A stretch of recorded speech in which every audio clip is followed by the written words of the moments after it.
नमस्कार, मैं समरभूमि रोहित शर्मा। सीपीएम दफ्तर में हैं और भारत की राजनीति के साथ साथ दुनिया की राजनीति युद्ध पर टिक गई है। विद्वानों ने कहा था, युद्ध रक्तपात युक्त राजनीति है। आज पूरी दुनिया युद्ध के मुहाने पर आ खड़ी हुई है।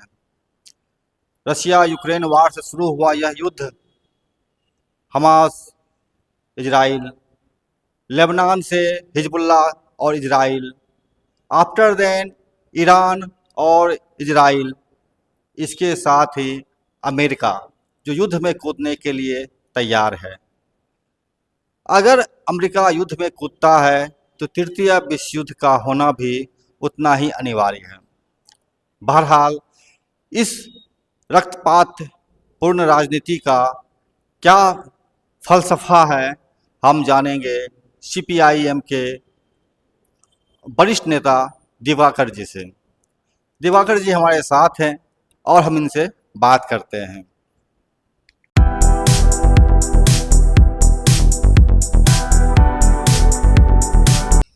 दिवाकर जी, जैसा कि आप राजनीति करते हैं, वामपंथी राजनीति करते हैं, वामपंथी राजनीति कहता है कि युद्ध जो है रक्तपात पूर्ण राजनीति है और युद्ध का मसला युद्ध से ही हल होता है। वर्तमान में जो ईरान और इजराइल का बीच युद्ध चल रहा है, इसको आप किस रूप में देख पा रहे हैं? देखिए, युद्ध किसी समस्या का समाधान नहीं है। आज तक जो भी समस्या का समाधान हुआ है, खास करके वो युद्ध से नहीं ही हुआ है। चाहे आप समाज में लेके चलिए या फिर देश और एक दूसरे देश के बीच में हो, उसमें भी युद्ध नहीं, बीच में बातचीत होती है, डायलॉग होता है और फिर समस्या का समाधान युद्ध के बाद भी वहीं पहुंचते हैं लोग बातचीत करने के लिए। अभी जो युद्ध है, ये युद्ध मुख्य रूप से आप जानते हैं कि अमेरिका मुख्य रूप से वो हथियारों का व्यापारी है। अमेरिका के अंदर एक जो है हथियार लॉबी है, जो यह चाहता है कि दुनिया के अंदर कहीं न कहीं युद्ध होता रहे, संघर्ष होता रहे और उसमें हमारा हथियार बिकता रहे, और हथियार बिकेगा तभी उसको लाभ होगा। चूँकि अमेरिका के अंदर जो मैन्युफैक्चरिंग सेक्टर है वो कुछ नहीं है, वो दूसरे देशों से सामान मंगाते हैं। वो सिर्फ और सिर्फ वो निर्भर करता है उसकी इकोनॉमी हथियार पर और डॉलर पर। चूँकि डॉलर जो है वो वैश्विक मुद्रा बन चुका है, उससे उसको कमीशन आता है, तो ये उसका ज़रूरत है। अच्छा, खाड़ी में लगातार 70 साल से युद्ध का नौबत बना हुआ है, द्वितीय वर्ल्ड वार के बाद से ही। तो क्या लग रहा है, क्या मैंने खाड़ी में वहीं युद्ध इतना क्यों होता है, यूरोप में ही इतना युद्ध क्यों होता है? खाड़ी में युद्ध का अलग कारण है। तो खाड़ी में युद्ध का कारण है कि ये जो अमेरिकी साम्राज्यवाद है, वो पूरे तौर पर में खास करके जो इजराइल का जो निर्माण हुआ 1948 में, उससे पहले जो हिटलर के ज़माने में जितने यहूदी लोग थे जर्मनी से जो निकले, उसको ब्रिटेन ने और दूसरे जो नाटो कंट्रीज हैं वो सब मिल करके उसको फिलिस्तीन के अंदर बसाया और फिर उसको 1948 में इजराइल का नाम दिया, नए देश का। वो पहले से इजराइल था नहीं, वो फिलिस्तीन के जो है भूमि है, तो उसको इजराइल का नाम दिया। और उसके बीच में तो उसका महत्वाकांक्षा बढ़ता गया धीरे धीरे, चूँकि इजराइल के पीठ पर अमेरिका और नाटो कंट्रीज है, यूरोप के जो बड़े बड़े देश हैं वो सभी हैं उसके पीठ पर। और इसके कारण वो मिडिल ईस्ट का जो आपको जो 57 देश हैं तेल उत्पादक देश, उसको आपस में बांट करके रखने के लिए वो इजराइल का निर्माण किया गया कि वो बटे रहेंगे। ये उसका वहाँ नाटो कंट्री का और अमेरिका का, वो उसके बीच में आपको गल्फ कंट्रीज में इजराइल के रूप में एक नया इन लोगों का सिपाही वहाँ इन लोगों ने बैठा दिया, जो इनका आदमी बन करके इनका जो है वो सिपाहीगिरी इनका मतलब अमेरिका का। अमेरिका का और नाटो का वो कर रहा है वो। और इसीलिए ये लोग उसको हर तरह से मदद करते हैं और इन्हीं के मदद से वो वहाँ सब कुछ करता रहा है। पिछले दिनों 1948 के बाद जितने भी युद्ध हुए, सभी युद्ध में इजराइल ने मुस्लिम कंट्रीज को हराने का काम किया। ये पहली बार है जिसमें उसको मुंह की खानी पड़ रही है। अभी आप देख रहे हैं कि 2023 7 अक्टूबर 2023 से वो लड़ाई चल रही है। उसने बहाना बनाया कि हमारे ऊपर, इजराइल के ऊपर जो हमास के लोग हैं उनने हमला कर दिया, इतने 200-250 लोगों को मार दिया, 1200 लोगों को। तो वो उसने बताया, बंधक ये बनाया उसने। बंधक बनाया। तो इस तरह से उसने जो है वो उसका बहाना बना के उसके ऊपर हमला किया। पूरे तौर पर जो है जो है फिलिस्तीन को एकदम डिमोलिश कर दिया। अभी जो आया है संयुक्त राष्ट्र संघ का एक रिपोर्ट, जिसमें बताया कि 1948 में 7 लाख फिलिस्तीनी घर बार छोड़ के फिलिस्तीन से बाहर चले गए 1948 में। और 1948 से लेके अभी तक लगभग 19 लाख से ज़्यादा परिवार फिलिस्तीन छोड़ दिए, वो चले गए। और इसका साजिश था कि हमको हर हाल में फिलिस्तीन का जो ज़मीन है, ये सभी जो फिलिस्तीनी वासी हैं, उसमें सिर्फ मुस्लिम ही नहीं है, ईसाई भी हैं, यहूदी भी हैं, सारे लोग हैं, तो वो यहाँ से चले जाएं और फिर जो है इस पर हमारा कब्जा हो। अमेरिका का भी मंशा यही था, अमेरिका का, कि जिसने कहा कि आप यहाँ से चले जाओ, बहुत सुंदर ज़मीन है, हम वहाँ रिसोर्ट बनाएंगे। हाँ, गाजा पट्टी के बारे में बोला था। गाजा पट्टी के बारे में, वही तो फिलिस्तीन का ही तो गाजा पट्टी है, वही तो मूल रहा है, लड़ाई चल रही है। तो ये उस सब का अपना लोभ है, उस लोभ के कारण उस पर ये कर रहा है। लेकिन उसने जो है पूरे तौर पर जो इसका ईरान का प्रॉक्सी था, चाहे लेबनान के अंदर हो, हुती, हिजबुल्ला, हुती तो यमन में है, लेबनान में। हमास है, इन सारे के ऊपर जो है हमला करके और उसको ख़त्म कर दिया। एक तरह से मृत प्राय हो गए, उनको एकदम विकलांग बना दिया, पंगु बना दिया। हुती अभी है, और ये ईरान को उस तरीके से आंक नहीं सका था। वो उस देखा कि इस पर हमला करेंगे और ये डिमोरलाइज होकर के सरेंडर कर जाएगा। अमेरिका का भी चाल यही था कि एक तरफ इससे बातचीत करना और दूसरे तरफ बिना अमेरिका के उकसावे से या उसके इशारे पर इजराइल ऐसा घटना कर नहीं सकता था, जो पिछले दिनों 13 तारीख को उसने ईरान पर हमला कर दिया। जबकि बातचीत उसके एक दिन बाद जो है बातचीत होना था दोनों के बीच में। तो ये तमाम घटनाक्रम जो बतलाता है और वो जो बहाना बनाता है, आपको याद होगा पिछले दिनों इराक में कहा कि सद्दाम हुसैन जो है वहाँ रासायनिक हथियार बना रहा है, जैविक हथियार रखे हुए, जबकि आज तक वहाँ से इराक से जैविक और रासायनिक हथियार नहीं मिला, वो बहाना बनाया। अभी ईरान के बारे में कि वो परमाणु हथियार बना रहा है। पिछले आपको हम समझते हैं कि 8-10 सालों से, 8-10 क्या, 30 सालों से बोल रहा है परमाणु बम बना। 30 सालों से ईरान कह रहा है, इजराइल कह रहा है कि ईरान परमाणु हथियार बना रहा है, वो बनाने के करीब है, जबकि वो कह रहा है कि हम परमाणु हथियार नहीं बना रहे हैं। अच्छा, हम एक सवाल पर आते हैं। ये तो एक सवाल है, बार बार किसी पर परमाणु हथियार, किसी पर रासायनिक हथियार, किसी कुछ करके बना। मेरा एक सवाल रहेगा इसमें, जर्मनी में हिटलर था। हिटलर ने 60 लाख यहूदियों को बुरी तरह से बर्बरतापूर्ण तरीके से उनका हत्या किया। सोशल मीडिया में एक मीम चल रहा है कि हिटलर ने 60 लाख को ही मारा, बाकी को इसलिए छोड़ दिया ताकि दुनिया याद करेगी मेरे मरने के बाद कि मैंने यहूदियों को मारकर कितना बढ़िया काम किया। और आज यहूदी लगातार उससे भी ज़्यादा बर्बरतापूर्ण तरीके से, जैसा हिटलर किया था, वो गाज़ा नरसंहार कर रहा है या वेस्ट बैंक में कर रहा है। तो क्या लगता है कि हिटलर ने 60 लाख यहूदियों को मारकर अच्छा किया था? उसे चूक हो गई थी कि 60 लाख को मारा, सबको मार देता क्या? देखिए, धार्मिक आधार पर हिटलर का अलग वो काम था। जो हिटलर किया जर्मनी में, उसी तरीके का काम अभी इजराइल में ये इजराइल कर रहा। नेतन्याहू कर रहा है। नेतन्याहू अगर इस काम को छोड़ दे तो नेतन्याहू पर आपको एक जो है कोर्ट का जो है वो सजा हो गया है 12 साल का, वो जेल जाएगा। अगर ये युद्ध खत्म हो जाए तो वो सत्ता से जाएगा और जेल में जाएगा, और फिर और भी केसेज हैं जिस पर सजा हो।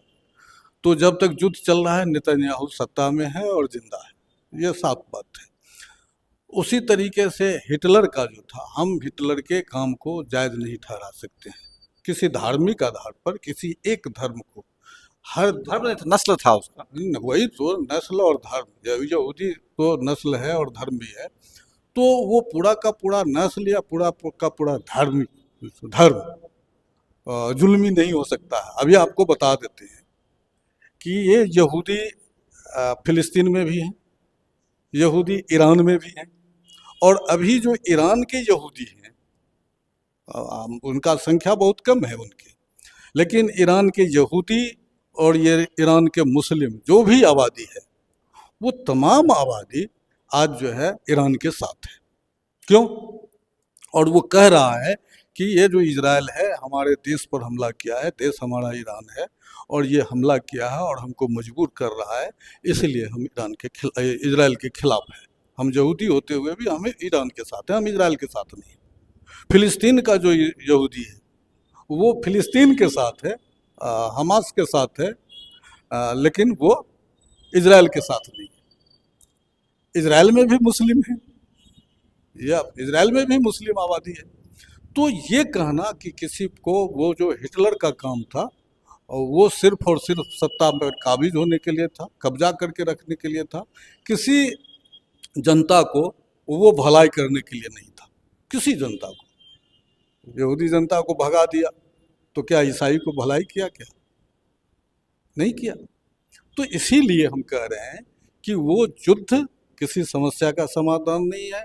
जाति धर्म के आधार पर, नस्ल के आधार पर कोई भी जो लड़ाई है वो जनता को समस्या से समाधान नहीं दिला सकता है।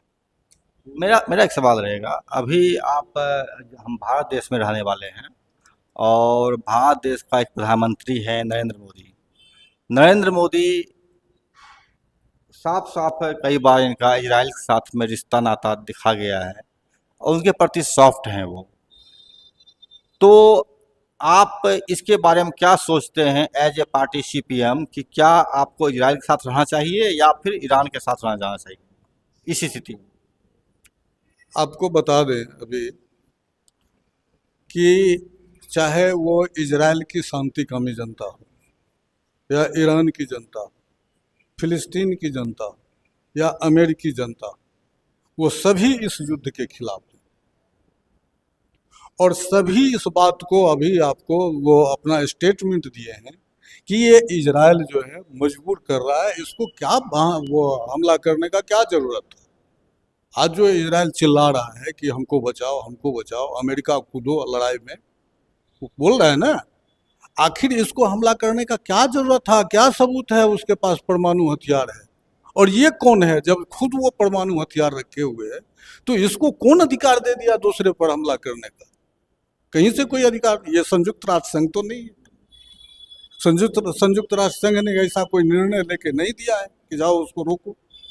ये कौन है ये दादा बनने का? ये तो दादागिरी है ना, सीधा सीधी दादागिरी है।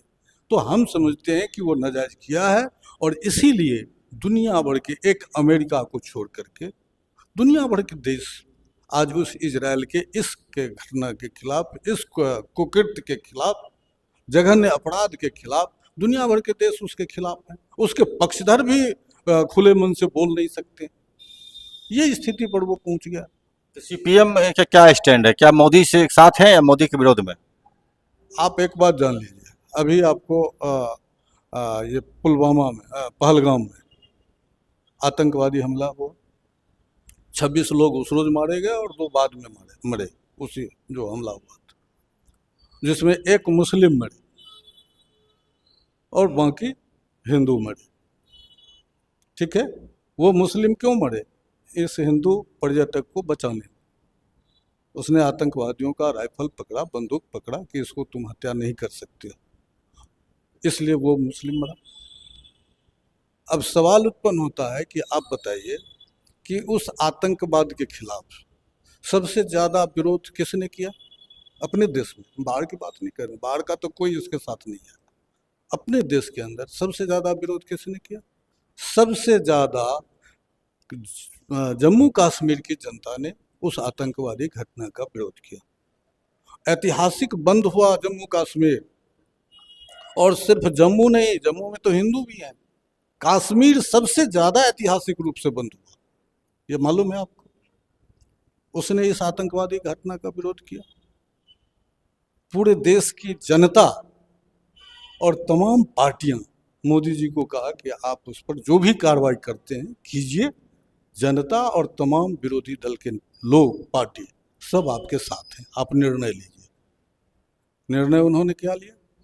आपने देखा, निर्णय लिया, हमला किया, और ट्रंप एक बार डांटा, वापस हो गया। क्या हो गया? ट्रंप घोषणा करता है। हमारे यहाँ शिमला समझौता है भारत और पाकिस्तान के बीच इंदिरा गांधी के समय में, कि हमारे बीच जो भी कन्फ्लिक्ट होगा, झंझट होगा, विवाद होगा, हम दोनों मिल बैठकर बतियाएंगे, इसमें कोई तीसरा नहीं आएगा, हम इसका समाधान करेंगे। लेकिन आज क्या है? तीसरा हस्तक्षेप किया।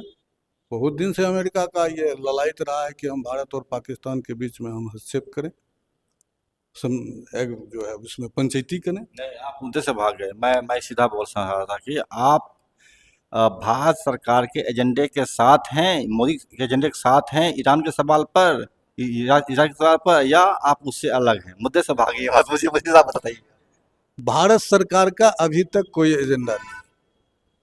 दुनिया भर के देश अपना पोजीशन तय कर दिया।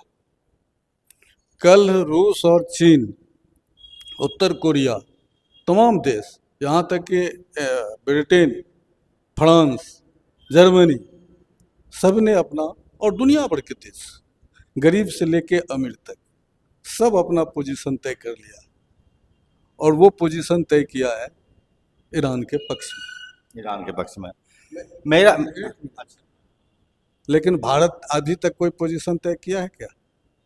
नहीं किया है। तो जब मोदी जी का कोई पोजीशन नहीं है, लेकिन इंडिया की जनता, भारत की जनता का पोजीशन है, वो ईरान के पक्ष में है, वो फिलिस्तीन के पक्ष में, इजराइल के जुल्म के पक्ष में नहीं है। बिल्कुल। मेरा एक सवाल रहेगा कि जैसे कि अरब मुल्क में या जो भी धार्मिक प्रवृत्ति के लोग हैं, वो बोल रहे हैं कि इसे अल्लाह ने, चूंकि वो अल्लाह को मानते हैं, तो अल्लाह ने जो है ईरान को मजबूत किया और ईरान को उसमें हमला करवाया, मतलब हमला का प्रतिरोध किया उसने। तो मेरा सीधा सवाल होगा, आप एक साइंटिफिक कम्युनिस्ट पार्टी से जुड़े हुए हैं, साइंटिफिक थॉट टाइम का है, ये जो 70-80 साल से जो युद्ध चल रहा था इजराइल के बनने के बाद से ही अरब में, तो इसमें और पहले की लड़ाई में जो बुनियादी फर्क रहा है, अभी ईरान बाकायदा हावी हो गया है इजराइल पर। तो इसमें अल्लाह या ईश्वर का देन है या फिर विज्ञान का देन है जो हथियार का कंस्ट्रक्शन हुआ? जी, ये जो हथियार बना है, उसको अल्लाह ने बनाया है या ईश्वर ने बनाया है या इंसान ने, विज्ञान ने बनाया? विज्ञान ने बनाया है। सवाल तो ये भी सकता है ना कि आदमी को बनाया था, आदमी को बुद्धि दे दिया, तो अल्लाह ने दिया। एक बात बताएं ना, आप एक बात बताएं, अभी विमान दुर्घटना हुआ गुजरात में, सारे लोग मारे गए, एक आदमी बच गया।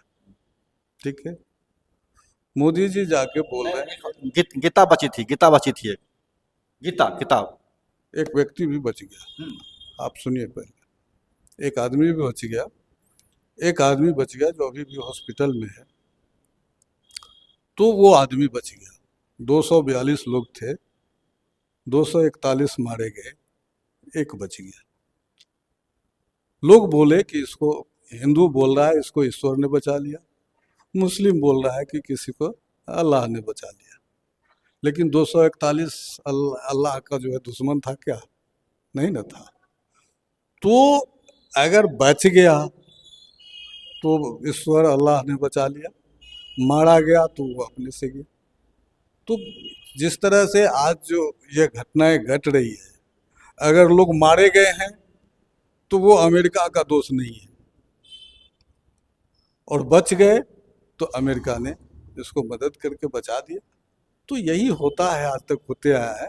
विज्ञान ने आज 1948 से लेके अभी तक वहाँ लड़ाई चल रही है गल्फ कंट्रीज में, और एक छोटा सा देश जिसका कोई औकात नहीं है, साम्राज्यवाद के उकसावे पर, उसके बल पर ये तमाम ये 57 देश को वो डराते रहा, हमला करते रहा और उसको हराते रहा। लेकिन आज विज्ञान ने ईरान को वो मजबूती दिया कि आज वो उन तमाम लोगों को, और ख़ास करके इजराइल को, बैक फुट पर धकेल रहा है, पीछे धकेल रहा है।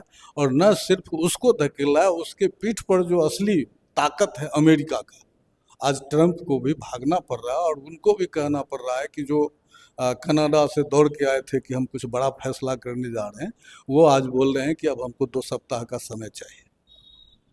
तो ये है मूल बात जिसको आपको समझना पड़ेगा। अगर ये हार रहा होता तो ट्रंप मजा ले रहे होते, ये मार खा रहा होता ईरान तो ट्रंप मजा ले रहे होते। लेकिन जब ये मारना शुरू किया तब सबकी बोलती बंद। ये है इस चीज। ये विज्ञान ने मदद किया या धर्म ने मदद किया? तो आप बोल रहे हैं विज्ञान मदद किया। मेरा एक सवाल रहेगा, जब विज्ञान ने मदद किया, वहाँ पर विज्ञान के बूते ईरान ने हथियार बनाया और उसका प्रतिरोध किया, उसका प्रतिकार किया। भारत में डार्विन को गाली दी जाती है, भारत में न्यूटन को गाली दी जाती है, भारत में आपको भूत प्रेत की पढ़ाई हो रही है, भारत की सरकार बकायदा तंत्र मंत्र का शिक्षण दे रही है, प्रशिक्षण दे रही है।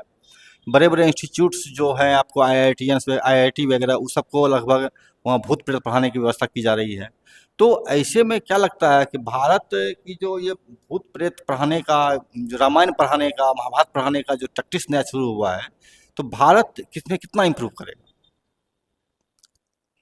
देखिए, जो शासक वर्ग की पार्टी है वो सत्ता में कैसे बना रहेगा, उसके लिए उसको धर्म का इस्तेमाल करना पड़े, जाति का इस्तेमाल करना पड़े, ईश्वर अल्लाह का इस्तेमाल करना पड़े, वो करेगा और करके सत्ता में बना रहेगा। लेकिन सत्ता, वो धर्म आपको विकास नहीं कर सकता है, वो तो पौराणिक चीज हो गई है। तो पौराणिक चीज से आप नए जब आगे बढ़ रहे हैं तो आगे बढ़ने के लिए तो नया चीज चाहिए, नया सोच चाहिए, और वो विज्ञान ही दे सकता है। पुराना जो है, पुराण पढ़ करके आप उस तरीके से आप यह समझिए कि पुराण की किताबें पढ़ के, रामायण महाभारत और संस्कृत पढ़ के वो कर नहीं सकते। संस्कृत एक भाषा है लेकिन उसकी सीमा है। आप दुनिया भर के चीज़ों को संस्कृत में ढूंढते रह जाइएगा, नहीं मिलेगा, लेकिन अंग्रेजी में ढूंढिएगा, मिलेगा। ये वैश्विक भाषा है। तो इसीलिए सवाल यह है कि आप उस रूप में आप चाहिएगा कि धार्मिक आधार पर धर्म सत्ता दिला सकता है, लेकिन धर्म विकास नहीं करा सकता है। विकास करने के लिए विज्ञान ही चाहिए। और डार्विन को चाहे जिसको भी आप गाली दे लीजिए, इसलिए, लेकिन डार्विन के सिद्धांत को, डार्विन के महत्व को हम कम नहीं कर सकते हैं। किसी को गाली दे करके उसने जो कुछ समाज को दिया, और न सिर्फ हिंदुस्तान को, पूरे दुनिया भर के समाज को दिया, और उसके सिद्धांत से आज विकास कर रहा है। गैलीलियो का सिद्धांत है ना, कोपरनिकस का सिद्धांत, आज जो दुनिया विकास कर रहा है, आकाश में आप ये सारा कुछ कर रहे हैं। ईरान जो है वो ऐसा प्रक्षेपास्त्र बना रहा है और बना लिया है जो आज सबको धत्ता बताया हुआ है। वो एक छोड़ता है और वहाँ जाके 80 हो जाता है, 40 हो जाता है ना, और एक बार 40 जगह हमला हो जाता है नीचे जाके। तो ये तो विज्ञान का चमत्कार है ना, किसी अल्लाह का चमत्कार नहीं है या ईश्वर का। तो ये इसमें वो धार्मिक देश होते हुए यह भी सही है कि वो धार्मिक क्रांति जो 1979 में हुआ ईरान के अंदर, तो वो एक धार्मिक देश होते हुए विज्ञान में आगे बढ़ा। और ये हमारे देश के शासक वर्ग भी जानते हैं कि बिना विज्ञान के हम आगे नहीं बढ़ सकते हैं। विज्ञान ने ही चाहे अमेरिका को आगे बढ़ाया हो, आज दुनिया का भर का एक नंबर इकोनॉमी, भारत कहने के लिए एक नंबर इकोनॉमी है, 28 ट्रिलियन डॉलर का उसका इकोनॉमी है, लेकिन आपको मालूम है 35 ट्रिलियन डॉलर उस पर कर्जा भी है, यानी उसके इकोनॉमी से ज़्यादा उस पर कर्जा है। तो कैसा एक नंबर है?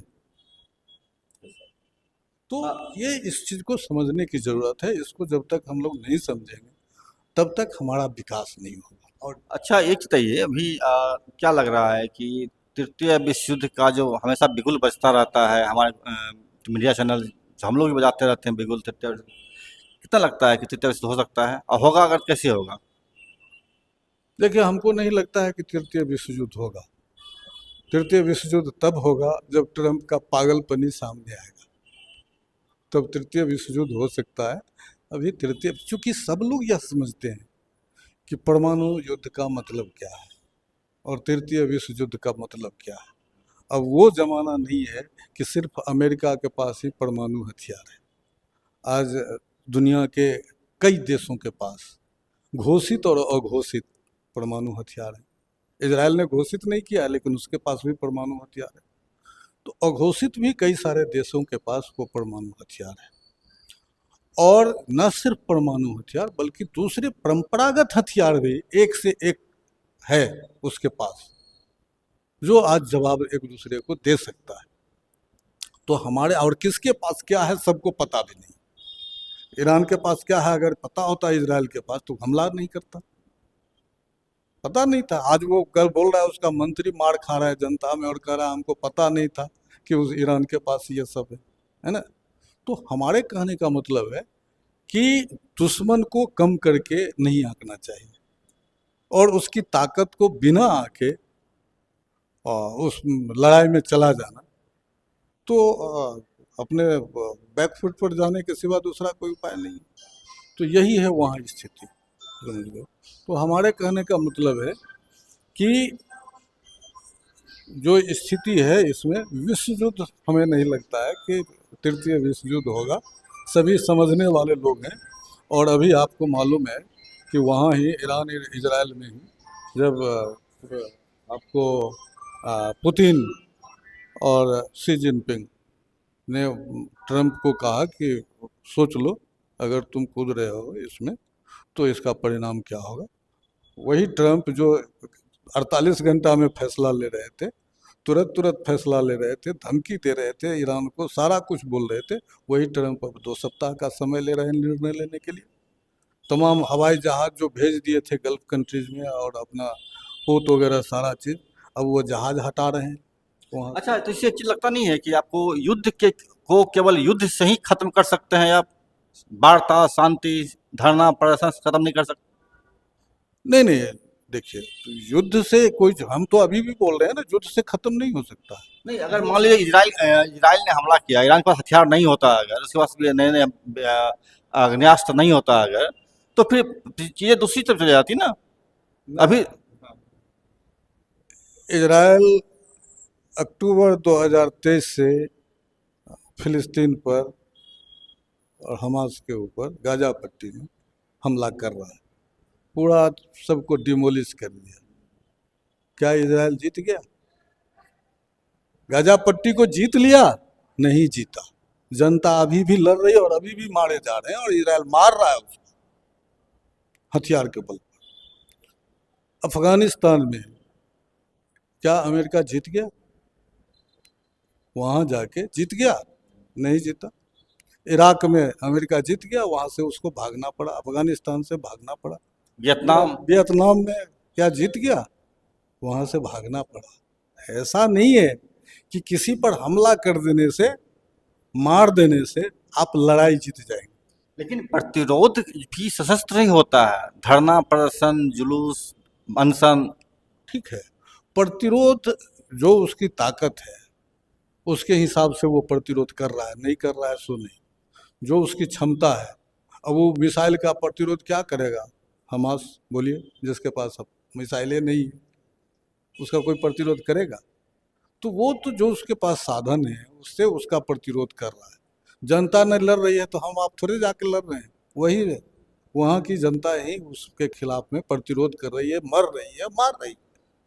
ये जो 55-56 हजार लोग मारे गए फिलिस्तीन में, कौन मारे गए? वही तो मारे गए, दूसरे लोग तो नहीं मारे। नहीं, मेरा एक सवाल जो था, इस पर आप ये कर गए। अ, युद्धोन्माद युद्धोन्मादी जो इजराइल या फिर जो भी कंट्रीज हैं, अमेरिका जो भी है, युद्धोन्मादी कंट्री को ध्वस्त करने के लिए भी युद्ध की जरूरत होती है। इस तथ्य से कितना आप सहमत हैं या कितना असहमत हैं?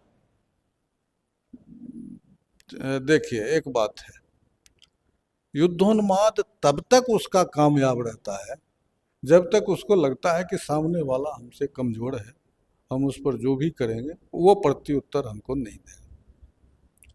अभी जैसे ही उसको पता चल गया, 10 जगह वो कामयाब हो गए, 20 जगह कामयाब हो गया, 21वां जगह पर जब उसको ठोकर लग रहा है तो वो बैकफुट पर जा रहा है। और ठोकर भी तो सशस्त्र प्रतिरोध से ही लगा ना, हथियारबंद प्रतिरोध से ही लगा। ठीक है, वो क्यों इस तरीके से हुआ? इससे पहले ईरान ने तो उस पर हमला नहीं किया ना, वो हमास के ऊपर हमला किया, फिलिस्तीन में गाजा पट्टी पर किया, लेबनान में किया, है ना, वेस्ट बैंक में तो रोज करता है। सीरिया में किया। वेस्ट बैंक तो वही न है, वो तो गाजा पट्टी में ही है। नहीं, गाजा अलग है और वेस्ट बैंक इस तरफ। वही है, उसी का पार्ट है। वेस्ट बैंक, गाजा पट्टी और लेबनान, ये फिलिस्तीन, वो सब है। पश्चिमी फिलिस्तीन, पूर्वी जो है ये गाजा पट्टी। हमारे कहने का मतलब है कि वो सीरिया में किया, हाँ, हूती पर किया, वो यमन में, वहाँ भी किया, अमेरिका भी किया और इजराइल ने भी किया। ये सारे पर हमला किया और सब पर हमला करके वो एक तरह से उसको कमज़ोर करने का कोशिश किया, कर ही दिया। और फिर उसके साथ एग्रीमेंट भी किया। आपको मालूम है, अमेरिका ने उसके साथ, हमास के साथ भी और फिर हिजबुल्लाह के साथ। हिजबुल्लाह के साथ भी समझौता किया कि तुम हम पर हमला नहीं करो, हम तुम पर नहीं करेंगे। तो अमेरिका तो समझौता करके निकल लिया, लेकिन इजराइल उसमें फंसा हुआ, तो अपने को बचा के निकल लिया, यही है ना। तो इन चीज़ों को समझना पड़ेगा आपको कि युद्ध समस्या कहाँ तब है कि वो इसको, ईरान को मजबूती दिया और ये ईरान को सोचने के लिए मजबूर किया कि हम अगर उसको जवाब नहीं देंगे तो वो न सिर्फ हमको नहीं छोड़ेगा, बल्कि जो अमेरिका का पेट्रो जो है वो गल्फ कंट्रीज का, सऊदी अरब, यूएई, ये सब तो, इजिप्ट है, जॉर्डन है, ये सब तो उसका पिट्ठू ही है ना। वो भी आज सोचने के लिए मजबूर हो रहा है कि आज ईरान पर है, कल को वो हम पर करेगा। अच्छा, एक जो मैं कंटिन्यू वीडियो देख रहा था, एक सा लंबा हो गया वीडियो मेरा, फिर भी कोई बात नहीं है। हाँ, दर्शक जो है वो देखेंगे। भारत से जो श्रमिक इजराइल गया था, जो कुछ वीडियो ऐसे आए हैं जहां पर कि बंकर में इजरायली तो घुस गए हैं, भारतीय जब घुसने के लिए आया उसको मार के भगा दिया गया। तो ये इतनी फजीहत, इतना अपमान झेल करके भारत के श्रमिक को वहां पर क्यों भेजा गया, क्यों मरने जाए?